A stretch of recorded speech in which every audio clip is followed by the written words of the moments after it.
Eu sou Mário Persona e essas são as respostas que eu dei aos que me perguntaram sobre a Bíblia. E Marcos, o sobrinho de Barnabé, está enviando saudações, acerca do qual já recebestes mandamentos. Se ele for ter convosco, recebei-o. Esse Marcos tem uma história interessante, né? É Atos capítulo 15, versículo 36. Versículo 35 primeiro. E Paulo e Barnabé ficaram em Antioquia, ensinando e pregando com muitos outros a palavra do Senhor. E alguns dias depois, disse Paulo a Barnabé: tornemos a visitar nossos irmãos por todas as cidades em que já anunciamos a palavra do Senhor, para ver como estão. E Barnabé aconselhava que tomassem consigo a João, chamado Marcos. Esse é o mesmo que escreveu o Evangelho, e é o mesmo a que Paulo se refere agora lá na carta aos Colossenses. Barnabé aconselhava que tomassem consigo a João, chamado Marcos. Mas a Paulo parecia razoável que não tomassem consigo aquele que desde a Panfilha se tinha apartado deles e não os acompanhou naquela obra. E tal contenda houve entre eles que se apartaram um do outro. Barnabé levando consigo a Marcos, eu acredito que Marcos era sobrinho de Barnabé. Barnabé, levando consigo a Marcos, navegou para Chipre, e Paulo, tendo escolhido a Silas, partiu encomendado pelos irmãos à graça de Deus, e passou pela Síria e Cilícia, confirmando as igrejas. É interessante aqui, houve uma briga, né, entre esses Paulo e Barnabé, porque eles eram de carne também, como nós somos, né? Assim como nós somos de carne e eventualmente nos desentendemos com algum irmão e cada um quer ter a razão. E aqui não dá para dizer quem estava com a razão, mas na sequência, percebendo que o Espírito Santo não volta a falar de Barnabé e nem de Marcos por um bom tempo, eventualmente eles partiram, mas sem essa que fala aqui, sem essa encomenda, né? Encomendado pelos irmãos a graça de Deus, como foram Paulo e Silas. Porque a sequência da história vai falar só de Paulo e Silas, não vai mais falar de Barnabé e Marcos. Então, certamente, talvez, né, vamos fazer uma suposição aqui, talvez os laços familiares de Barnabé com o seu sobrinho Marcos tenham falado muito forte. E esse é um problema que pode existir numa assembleia, às vezes, de se dar uma preferência a algum irmão ou alguma irmã, por ter parentes, por ser de família tal, ou tornar, às vezes, uma disciplina menos dura, né, mais branda, menos severa, porque essa é a filha do fulano, né, a irmã do cicrano. Então a gente precisa tomar cuidado com isso, porque na Assembleia pode acontecer esse tipo de preferências que não são corretas por causa de laços de família. Capítulo 4, versículo 10, Aristarco, que está preso comigo, vos saúda, e Marcos, o sobrinho de Barnabé, acerca do qual já recebestes mandamentos, se ele for ter convosco, recebei-o. O importante aqui é a gente entender que, mesmo tendo aquela desavença lá atrás, nós vamos ver Marcos novamente aparecer e até Paulo vai falar que ele é muito útil, ele tem cooperado muito com Paulo. Então, esse Marcos que uma hora aparecia como tendo causado problemas lá com Barnabé, talvez o problema maior fosse Barnabé e não necessariamente Marcos, né? 2 Timóteo, capítulo 4, versículo 11, exato.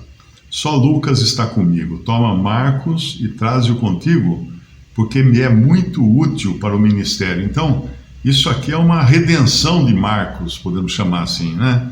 Seja lá o que aconteceu lá atrás, ele acabou sendo útil para o ministério, ele acaba sendo, então, endossado aqui pelo apóstolo Paulo. Então ele é restaurado, vamos dizer assim, né? A amizade é restaurada. Isso é importante a gente saber, que por mais problemas que a gente tem, às vezes uma desavença com algum irmão, uma rixa, algum problema que tenha, o Senhor quer que tudo se resolva. O desejo é que haja paz entre os irmãos, porque nós já temos um inimigo muito grande, muito poderoso, e se nós ficarmos brigando entre nós, querendo fincar o pé, querendo ter razão em tudo, nós vamos dar só munição para esse inimigo nosso, esse inimigo do Senhor, e ele vai encontrar maneiras de criar divisões na Assembleia. Então, muito importante entender isso, porque 2 Timóteo é, inclusive, os finalmentes do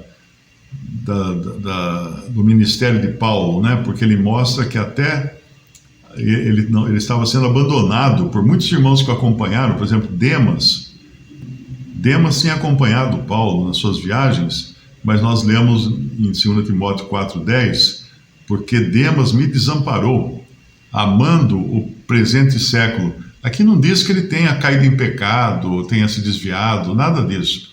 Ele deu mais importância às coisas mundanas, às coisas do dia a dia e do mundo, né? Presente século é o presente mundo. E foi para Tessalônica, sei lá o que ele foi fazer em Tessalônica. Crescente para a Galácia, Tito para a Dalmácia, só Lucas está comigo, toma Marcos e traze-o contigo, porque me é muito útil para o ministério. Também enviei Tíquico a Éfeso.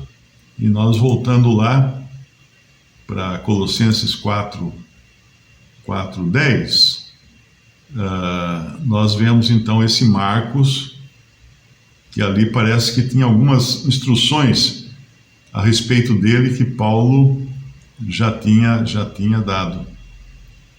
Mas se ele for ter convosco, recebei-o.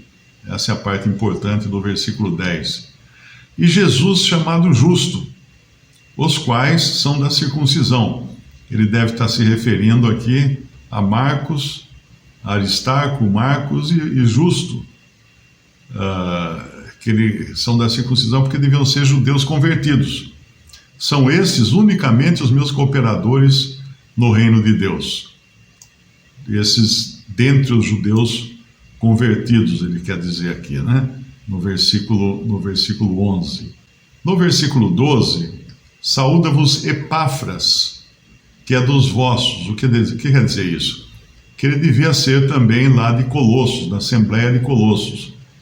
E talvez estivesse preso com Paulo, né? Servo de Cristo, combatendo sempre por vós em orações, para que vos conserveis firmes, perfeitos e consumados em toda a vontade de Deus. Aqui a gente vê uma coisa importante. Mesmo preso, né, Paulo e outros que estavam com ele presos, eles combatiam em orações, em intercessão, pelos irmãos das assembleias, pelos irmãos soltos. Então, aqui é o inverso daquele sentimento de autopiedade que é tão comum hoje, né? A gente chama de geração Nutella, né? Qualquer unha encravada, a pessoa já acha que é o fim do mundo, ninguém me ama, ninguém me quer e tal. E a atitude cristã não é essa. A atitude cristã é que realmente cada cristão, ele tem que viver para orar e interceder pelos seus irmãos. E aqui é o que parece fazer Epáfras, que talvez, eu não sei exatamente, mas eu acredito que ele estivesse preso com Paulo e ele era lá de Colossos. Agora no versículo 13, pois eu lhe dou testemunho de que tem grande zelo por vós, e pelos que estão em Laodiceia e pelos que estão em Hierápolis, mais duas outras assembleias ali daquela região. E depois no versículo 14, nós vemos uma coisa interessante, né? Saúda-vos Lucas, o médico amado, e Demas. Lucas viajava com Paulo. E Lucas passava pelos mesmos problemas e perseguições e dificuldades que Paulo passava. Aqui nós vemos Demas sendo citado, e ele estava ainda na ativa, que ele não tinha ainda abandonado Paulo, ele não tinha ido amado o mundo, não tinha ido atrás das coisas do mundo.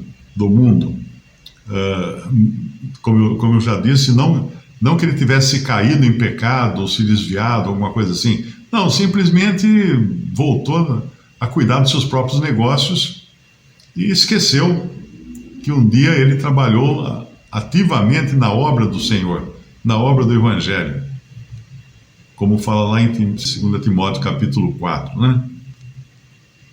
Mas o interessante aqui, que eu queria chamar a atenção, é isso, no versículo 14: saúda-vos Lucas, o médico amado. Por que ele escolhe Lucas? E por que agora Lucas foi viajar com Paulo? Era como se Paulo viajasse com seguro-saúde. Tem um médico com ele. Olha só, como é que o Senhor proveu, né, para Paulo viajar com um médico junto. Então Lucas devia levar uma maleta cheia de plantas e poções e coisas, remédios da época, né, para poder cuidar de Paulo quando Paulo apanhava, quando Paulo era torturado.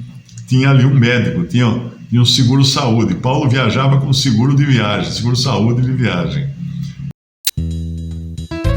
Visite respondi.com.br. Também 3minutos.net. Baixe os e-books ou adquira os livros.